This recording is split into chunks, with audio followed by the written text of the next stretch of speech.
joined by Senator Schumer now for the very latest on these talks. Where do we stand right now? Do you have a deal? No, it's confounding.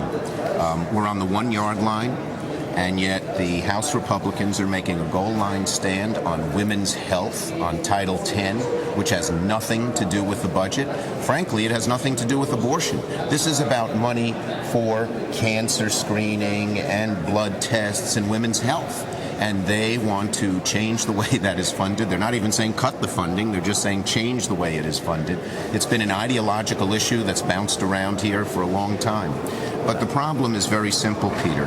When you get new people who come into the Congress and they are ideologues, whether they're far right or far left, and they think they are right, and they don't have to compromise because they're so much righter than everybody else, you tie yourself in a knot, and that's what the government's doing right now. Now, it takes leadership. There's a majority of the House that could pass a bill, but it's both Democrats and Republicans, and Speaker Boehner knows, and I have sympathy for him, I think he's a good man, that if he reaches out too far to the Democrats, he may get a rebellion in his own ranks, and maybe his speakership would be in jeopardy. Who knows? Sir, to be clear, you have an agreement on the spending number, the top line number. Can you tell us what that is? Here's what's happened.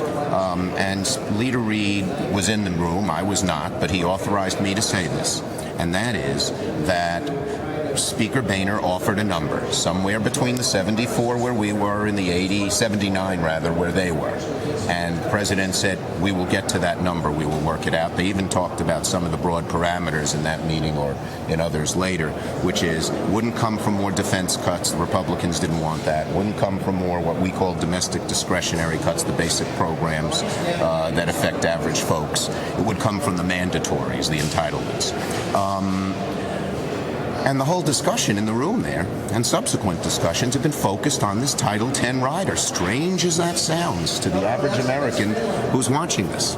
And your situation right now, do you think, as we sit here right now, as you have to report back to the President on the progress, are we headed for a government shutdown over this issue? Well, I hope we're not, and I pray we're not, and I'm an optimist. I keep my fingers crossed. But as long as they insist it's their way or no way, which they first did on numbers, and now they've come down. We're somewhat in the middle, so that's good. But now on these ideological riders, the government will shut down. And what the President has already said he would not accept it. This is something that's been, they've debated these issues for 40 years, and they get debated every Congress.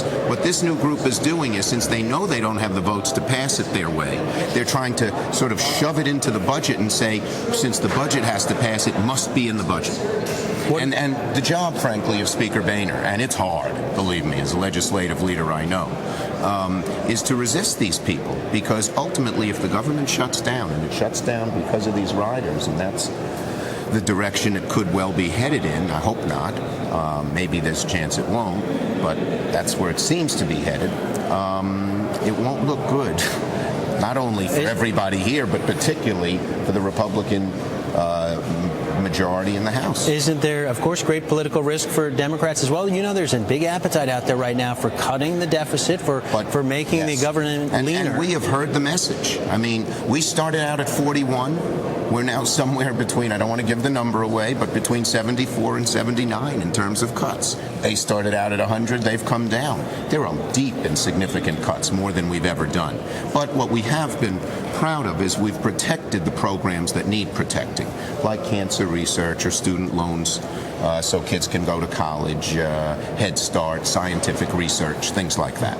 Let me ask you one final question. What does this suggest to investors out there, to markets, to average Americans about the willingness, the ability for you all to reach agreement on bigger issues like the budget to come, the debt limit?